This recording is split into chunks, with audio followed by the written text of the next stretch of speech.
Assalamualaikum warahmatullahi wabarakatuh. Selamat pagi anak-anakku. Bagaimana kabarnya? Semoga selalu diberikan kesehatan, kewarasan, umur yang panjang, dan barokah. Nah, pagi ini Ustazah Ulfa akan melanjutkan pelajaran IPS mengenai letak dan luas Indonesia. Nah, kalian saat ini berada di wilayah Indonesia, Negara Republik Indonesia. Untuk itu kita akan belajar tentang letak dan luas Indonesia. Ada yang sudah tahu berapa luas Indonesia? Nah, mari kita pelajari bersama-sama. Letak itu ada 3 macam. Letak astronomis Indonesia. Letak astronomis adalah pembagian letak suatu wilayah yang berpedoman terhadap garis lintang dan garis bujur. Seperti ini petanya. Letak astronomis Indonesia. Garis bujur. Garis bujur merupakan garis khayal yang terbentang secara vertikal, menghubungkan antara kutub selatan dan kutub utara. Garis bujur Indonesia dikelompokkan menjadi 2, yaitu bujur barat dan bujur timur. Nah, garis bujur adalah garis yang terbentang secara vertikal menghubungkan antara kutub selatan dan kutub utara. Kutub utara berada di sini, sedangkan kutub selatan ada di sini. Garis bujur, nah garis yang menghubungkan antara kutub utara dan kutub selatan. Ini disebut garis bujur. Kemudian garis lintang merupakan garis khayal yang terbentang di permukaan bumi dari bagian barat ke bagian timur. Garis lintang yaitu garis horizontal yang membagi 2 wilayah bumi yang disebut sebagai lintang utara dan lintang selatan. Garis lintang adalah garis yang membagi atau yang menghubungkan antara bumi bagian barat dengan bagian timur. Jadi, garis lintang itu yang melintang, menghubungkan antara bumi bagian barat dengan bagian timur. Ini disebut garis lintang. Sedangkan garis pada titik 0 ini disebut garis khatulistiwa. Nah, Indonesia juga dilalui oleh garis khatulistiwa, yaitu yang berada di Kalimantan Barat atau di Pontianak, di sini. Nah, letak Indonesia berada pada 6 derajat lintang utara di sini dan sampai 11 derajat lintang selatan.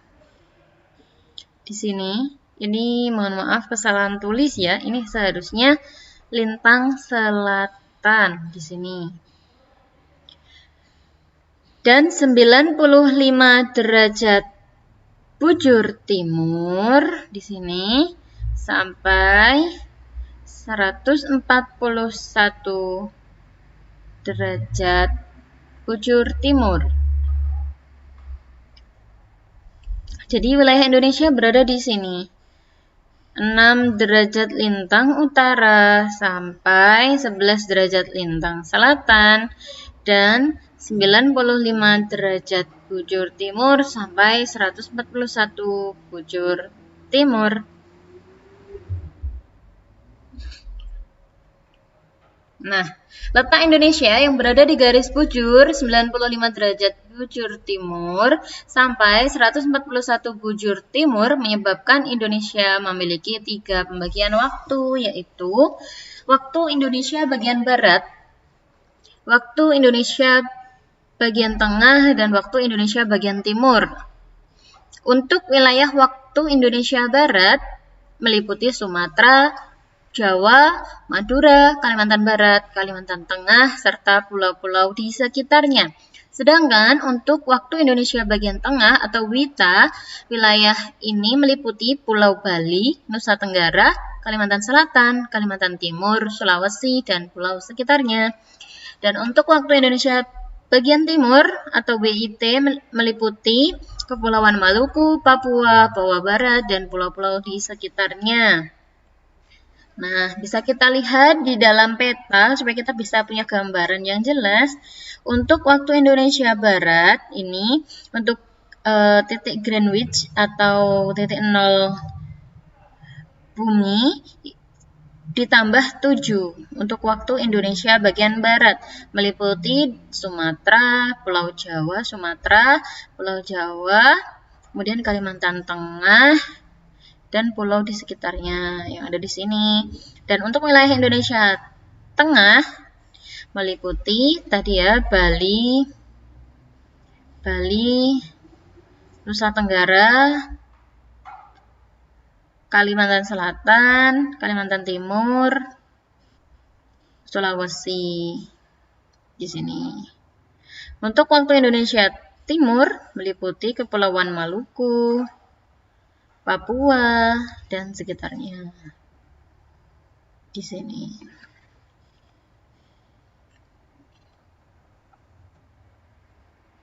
Berdasarkan garis lintang 6 derajat lintang utara sampai 11 derajat lintang selatan, Indonesia berada di wilayah dengan iklim tropis yang mempunyai ciri-ciri. 1. Curah hujan yang tinggi. 2. Terdapat hutan hujan tropis yang luas. 3. Sinar matahari sepanjang tahun. 4. Kelembapan udara yang tinggi. Nah, bisa kita lihat untuk pembagian iklim di dunia. Kita gambarkan bumi itu kan bulat, globe ya ini. Nah, karena efek dari garis lintang, Indonesia berada di 6 derajat lintang utara sampai 11 derajat lintang selatan, maka Indonesia memiliki iklim tropis. Ciri-cirinya curah hujan yang tinggi, hutan hujan tropis yang luas, sinar matahari sepanjang tahun. Nah, kita bersyukur di Indonesia ini kita bisa menikmati sinar matahari setiap harinya sepanjang tahun. Karena ada negara yang tidak pernah tersentuh oleh matahari seperti di kutub utara, kutub selatan, dan untuk pergantian hari itu kita pas, tidak terlalu panjang malamnya atau terlalu panjang siangnya. Nah, Indonesia karena juga dilewati oleh garis khatulistiwa, maka suatu keberuntungan bagi Indonesia. Makanya kita bersyukur hidup di Indonesia yang banyak sekali kondisi yang sangat menguntungkan untuk kita bertahan hidup di dunia ini. Nah, jadi kalau untuk negara dengan iklim subtropis, sedang, dingin, mereka itu mempunyai 4 musim. Rata-rata memiliki 4 musim. Musim panas, dingin, musim gugur, musim semi, dan musim panas. Anak-anakku paham ya, dampak dari Indonesia dilewati oleh atau berada di 6 derajat lintang utara dan 11 derajat lintang selatan. Jadi posisinya di sini Indonesia memiliki iklim tropis. Lanjut. Dampak letak astronomis Indonesia. Yang pertama, curah hujan yang cukup tinggi. Curah hujan di sini bisa kita lihat pola tipe hujan di Indonesia. Bila dilihat ini curah hujannya cukup tinggi. Karena Indonesia itu berada di letak astronomis 6 derajat sampai 11 derajat lintang selatan, maka ada 3 iklim yang dimiliki oleh Indonesia. Yang pertama, iklim muson atau angin muson timur dan muson barat. Nanti akan Ustazah jelaskan selanjutnya.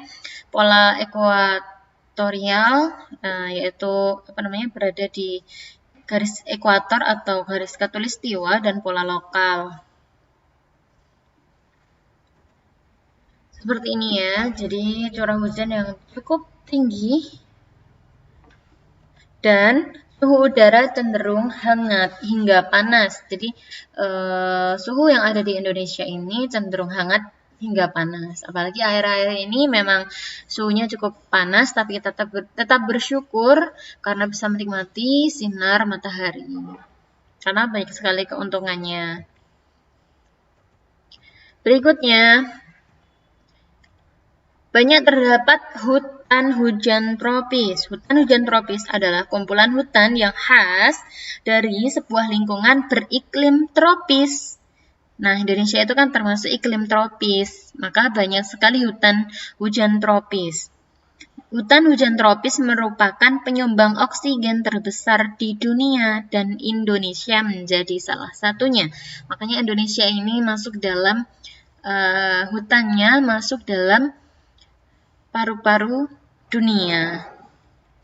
Kemudian, mempunyai keragaman flora dan fauna yang bervariasi. Karena letak astronomisnya, Indonesia yang masuk ke dalam iklim tropis mempunyai keberagaman flora. Flora itu tumbuhan dan fauna itu hewan yang sangat bervariasi. Di sini ada eceng gondok, bunga Rafflesia arnoldi yang memang hewan-hewan langka dan asli Indonesia. Ada harimau, ada burung merak, badak bercula 1, cula 2 ya yang ini. Yang langka itu cula 1, kemudian ini juga langka, monyet khas Indonesia. Berikutnya, lahan pertanian yang subur berada pada wilayah garis khatulistiwa atau ekuator serta memiliki iklim yang tropis. Bukan berarti Indonesia memiliki tanah cenderung subur dan juga mudah untuk ditanami. Kemudian mempunyai hasil pertanian dan perkebunan yang dapat membantu perekonomian negara. Ini merupakan dampak lanjutan dari lahan pertanian yang subur. Dengan adanya lahan pertanian yang subur ini, hasil pertanian dan juga perkebunan dari Indonesia akan memberikan hasil yang sangat baik. Nah, Indonesia dulu pernah menjadi lumbung padi ASEAN ya, lumbung padi Asia sehingga bisa disebut sebagai macan Asia. Nah, ini tanahnya yang subur, kemudian hasil panennya melimpah sehingga Indonesia bisa mengekspor hasil pertaniannya ke luar negeri. Selain untuk mencukupi kebutuhan di dalam negeri juga bisa mengekspor ke luar negeri. Selanjutnya, menjadi salah satu lokasi wisata yang populer. Nah, itu ada Raja Ampat, kemudian di perairannya bisa menjadi lokasi wisata yang sangat strategis dan banyak mendatangkan turis asing. Banyak sekali ya, khususnya Bali. Bahkan Bali itu menjadi lebih terkenal daripada Indonesia. Kalau orang bertanya Bali itu, kalian tahu Bali? Pasti orang asing tahu. Tapi tidak tahu kalau itu ternyata Indonesia. Saking terkenalnya Bali ya, Bali sudah mendunia.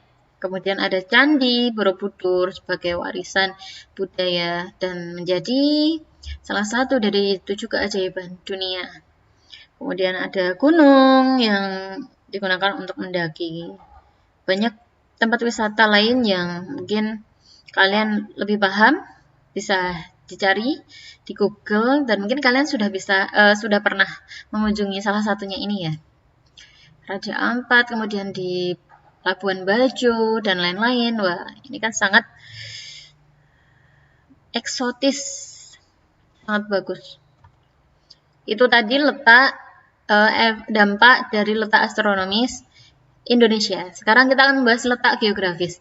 Indonesia berada di antara 2 benua, yaitu benua Asia dan benua Australia, dan berada di antara 2 samudera, yaitu Samudra Hindia dan Samudra Pasifik. Nah, kita lihat Indonesia tadi berada di antara 2 benua dan 2 samudra. 2 benua yaitu benua Asia di sini di atas, kemudian ada benua Australia di sebelah selatan. Kemudian berada di antara 2 samudra, Samudra Hindia di sini dan Samudra Pasifik di sini. Batas wilayah Indonesia yaitu arah utara berbatasan dengan Selat Malaka. Di sini Selat Malaka, Laut Andaman, Samudra Pasifik, Laut Cina Selatan, dan Malaysia Timur. Kemudian di wilayah selatan Indonesia berbatasan dengan benua Australia, kemudian Laut Timur-Timur, Samudra Hindia, dan Laut Arafuru. Arah barat Indonesia berbatasan dengan Samudra Hindia, dan arah timur, Indonesia berbatasan dengan Samudra Pasifik dan Papua Nugini. Nah, anak-anakku, Papua Nugini itu sudah bukan wilayah Indonesia karena mereka sudah melepaskan diri dari Indonesia atau melakukan gerakan separatis, memisahkan diri dari Indonesia. Mereka sudah bukan bagian dari Indonesia. Kalau Papua itu masih beda ya, Papua Nugini dan Papua. Luas wilayah Indonesia adalah sebesar 5.455.675 km persegi dan sebesar 3.544.744 km perseginya adalah wilayah perairan atau bisa dikatakan sepertiganya daratan dan 2/3-nya adalah lautan. Bisa kita lihat, makanya Indonesia juga dipisahkan oleh lautan sehingga terdapat pulau-pulau kecil. Dampak letak geografis Indonesia. Dampaknya apa? Letak geografis, maaf nih gambarnya. Seperti itu. Nah, Indonesia mempunyai 3 iklim utama, yaitu iklim panas atau tropis, iklim muson atau musim. Musim itu ada angin muson barat dan angin muson timur, dan iklim laut. Iklim laut itu ada pasang dan surut. Iklim muson terjadi sebab pengaruh angin musim yang bertiup berganti arah setiap setengah tahun sekali.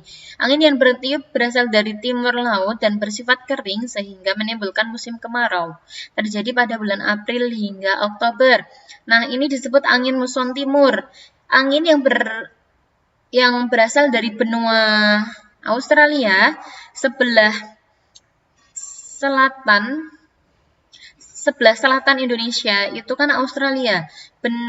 Angin yang berasal dari benua Australia ini bersifat kering, sehingga anginnya tidak membawa cukup air. Makanya Indonesia ketika bulan April hingga Oktober itu musim kemarau.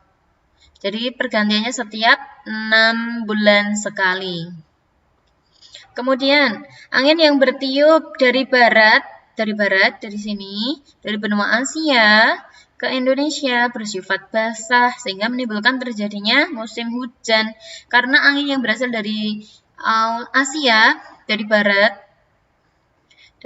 Asia ke sini ke selatan atau ke timur itu membawa cukup air atau bersifat basah sehingga pada bulan Oktober hingga April Indonesia mengalami musim hujan. Jadi pengaruh angin muson barat dan timur itu menyebabkan Indonesia mengalami musim hujan dan musim kemarau. Berikutnya, iklim laut terjadi karena kondisi Indonesia yang banyak dikelilingi oleh laut dan samudera, sehingga di Indonesia iklim ini menyebabkan lebih banyak mengalami musim penghujan. Karena angin itu membawa uap air, sehingga terjadi musim hujan. Letak geografis juga menyebabkan Indonesia memiliki 2 musim. Hal ini dipengaruhi oleh angin musim yang berhembus setiap 6 bulan sekali, angin musim atau angin muson. Nah, ada musim hujan dan musim kering atau musim iklim panas atau tropis akan menyebabkan udara rata-rata yang ada di Indonesia menjadi panas. Hal tersebut terjadi karena Indonesia adalah negara yang terletak di sekitar garis khatulistiwa sehingga cenderung memiliki iklim tropis atau panas. Nah, ini ya, ada musim hujan dan musim kering.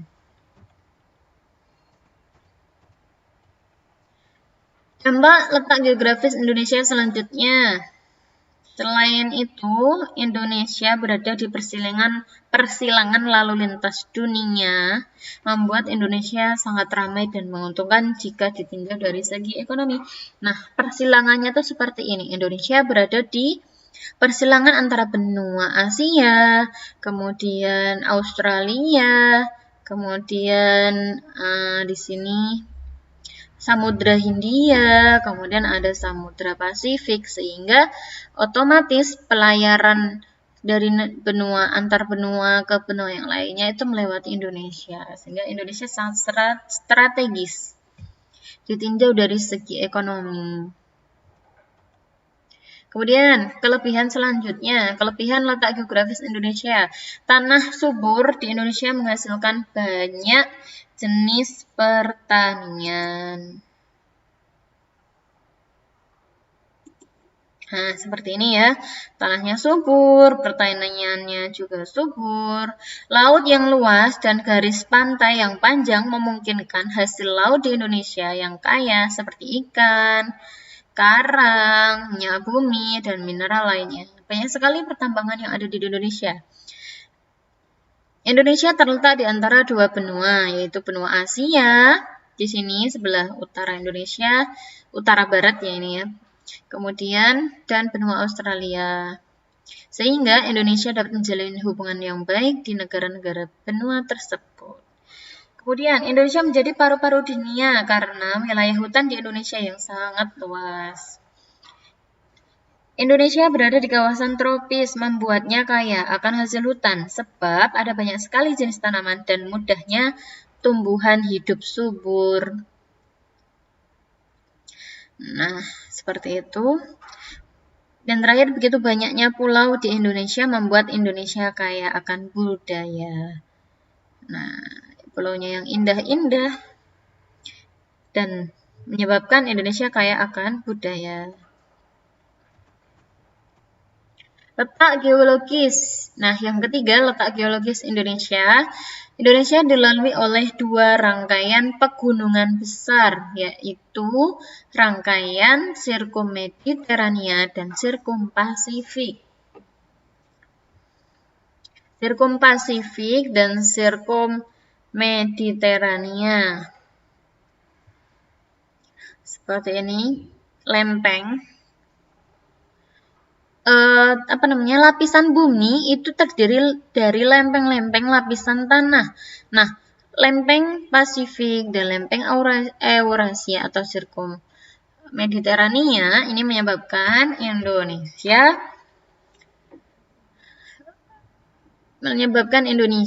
menjadi tempat yang banyak gunungnya.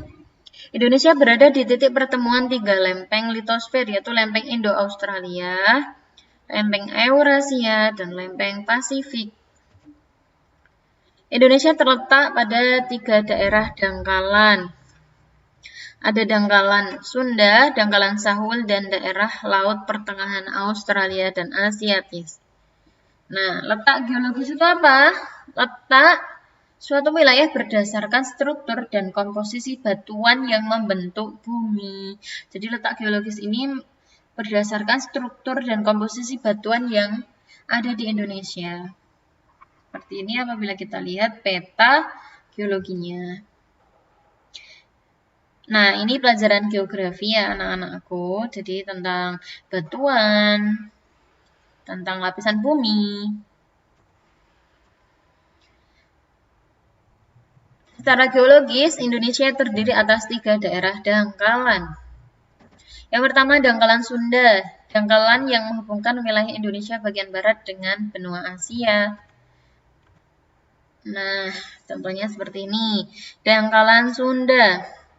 Dangkalan itu apa sih? Dangkalan adalah lautan dangkal yang menghubungkan dua daratan besar. Dangkalan itu yang ini. Dangkalan. Lautan dangkal yang menghubungkan dua daratan besar. Nah, dangkalan Sunda menghubungkan antara Indonesia bagian barat, Sumatera, dengan mana? Dengan benua Asia. Kemudian dangkalan Sahul, dangkalan yang menghubungkan wilayah Indonesia bagian timur dengan benua Australia. Di sini, ini dangkalan Sahul menghubungkan Indonesia bagian timurnya di sini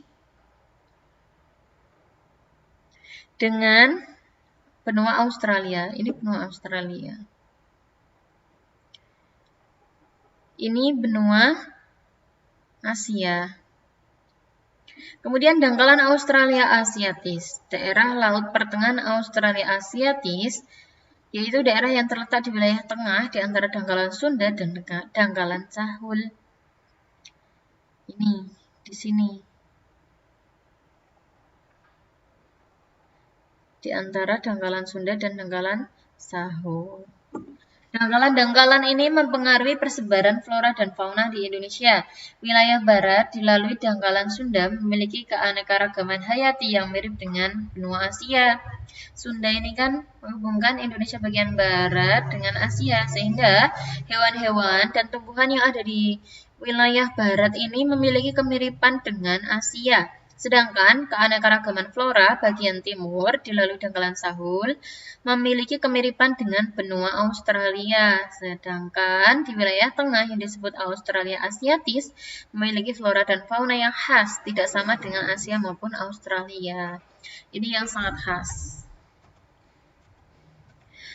Berikutnya, pengaruh letak geologis Indonesia. Kepulauan Indonesia memiliki banyak gunung yang aktif yang masih memproduksi lahar atau masih memiliki magma di dalamnya. Ini contoh persebaran gunung-gunung aktif yang ada di Indonesia. Yang ini masih aktif, kawahnya masih aktif, magmanya masih diproduksi. Hal ini disebabkan oleh wilayah barat dilalui oleh rangkaian sirkum pegunungan Mediterania. Sirkum Mediterania terdiri dari rangkaian pegunungan api yang masih muda, sehingga lebih berpotensi untuk aktif. Banyak sekali gunung yang masih aktif di Indonesia. Laut di Indonesia bagian barat merupakan laut dalam, sedangkan wilayah tengah dan timur terdiri dari lautan yang dangkal.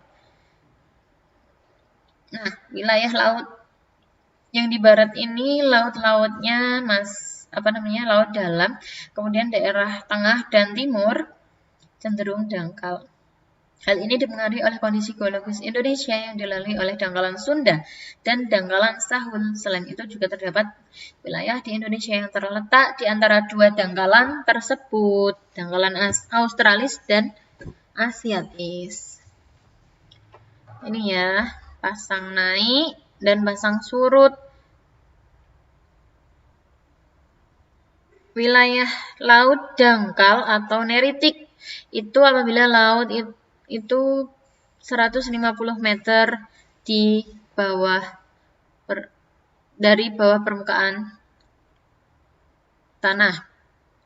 Kemudian laut dalam atau basial itu apabila kedalaman laut 150 meter sampai 1.800 meter di bawah permukaan laut. Kemudian wilayah laut sangat dalam atau abisal itu apabila 1.800 meter atau lebih kedalamannya. Nah, ini wilayah laut dangkal itu apabila yang posisi B ini dangkal, kemudian yang C ini wilayah laut sedang atau dalam, yang D ini wilayah laut sangat dalam. Pengaruh letak geologis Indonesia. Wilayah Indonesia menyimpan banyak tambang dan mineral seperti emas, perak, dan besi. Nah, makanya kemarin di Papua, di Freeport itu karena menyimpan banyak emas, makanya orang Amerika itu sangat cerdas, mereka punya alat-alat canggih sehingga bisa mengeruk kekayaan Indonesia seperti emas. Dan alhamdulillahnya sekarang saham emas itu sudah 50%-nya kembali ke Indonesia. Nah, semoga bisa kembali semuanya dan Indonesia bisa memproduksi sendiri, mengolah sendiri emas yang ada di Papua.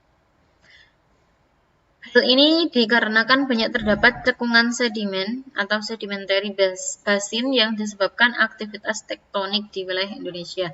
Itu semua disebabkan aktivitas batuan yang ada di wilayah Indonesia. Peta sebaran bahan tambang di Indonesia sangat banyak ya ini, dari Sumatera, Jawa, Kalimantan, Sulawesi, Maluku, dan Papua itu hampir semuanya ada produksi bahan tambang.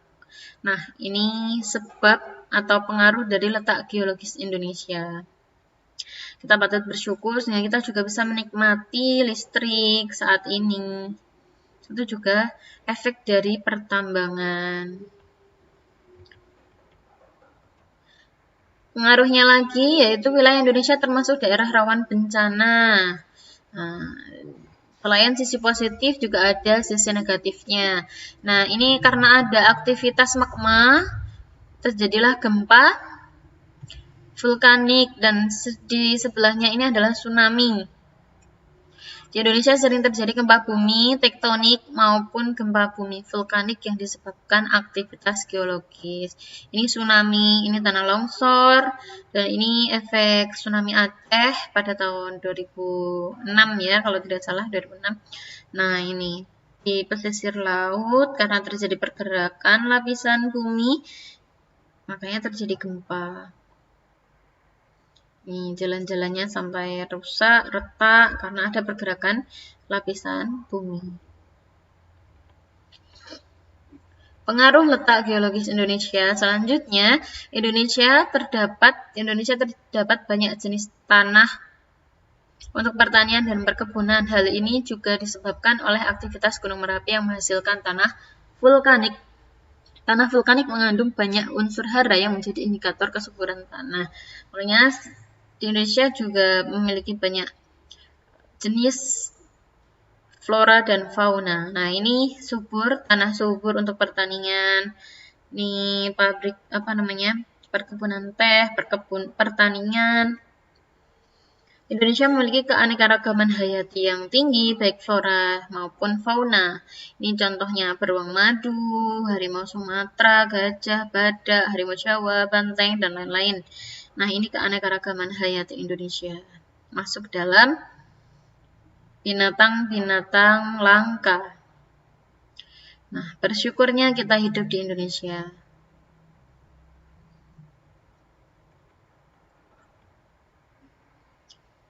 Nah, anak-anakku, materi yang Ustazah sampaikan sudah selesai. Untuk minggu depan kita akan ulangan harian 1. Materinya berasal dari interaksi antar ruang kemarin. Yang pertama, pertemuan pertama, dan pemahaman lokasi melalui peta, pertemuan kedua, dan pertemuan hari ini, letak dan luas Indonesia. Untuk soalnya, kalian akan mengerjakan di Google Form. Nah, untuk soal ini, otomatis nilai akan masuk di dalam rekapan Google Form, jadi kalian tidak perlu screenshot, tidak perlu laporan ke Ustazah, karena otomatis nanti kalau kalian mengerjakan dengan klik link yang ada di YouTube, kalian mengerjakan dengan Google Form, otomatis nilainya akan masuk ke rekapan Ustazah. Semoga anak-anakku semuanya bisa memahami ya.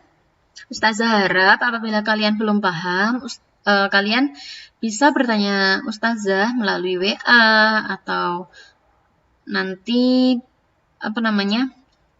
memberikan masukan. Pembelajarannya kurang bisa dipahami, mohon bisa lebih dipersingkat kata-katanya atau yang lainnya. Ya, saya harapkan kalian juga belajar di rumah bisa paham, bisa ilmu yang Ustazah sampaikan bisa dimengerti. Demikian materi untuk hari ini. Jangan lupa belajar dan kalian harus tetap maksimal dalam belajar meskipun di rumah. Semoga kita bisa segera tatap muka dan musibah atau wabah yang menimpa kita ini bisa segera hilang dari muka bumi ini. Alhamdulillahi jazakumullahu khairah. Assalamualaikum warahmatullahi wabarakatuh.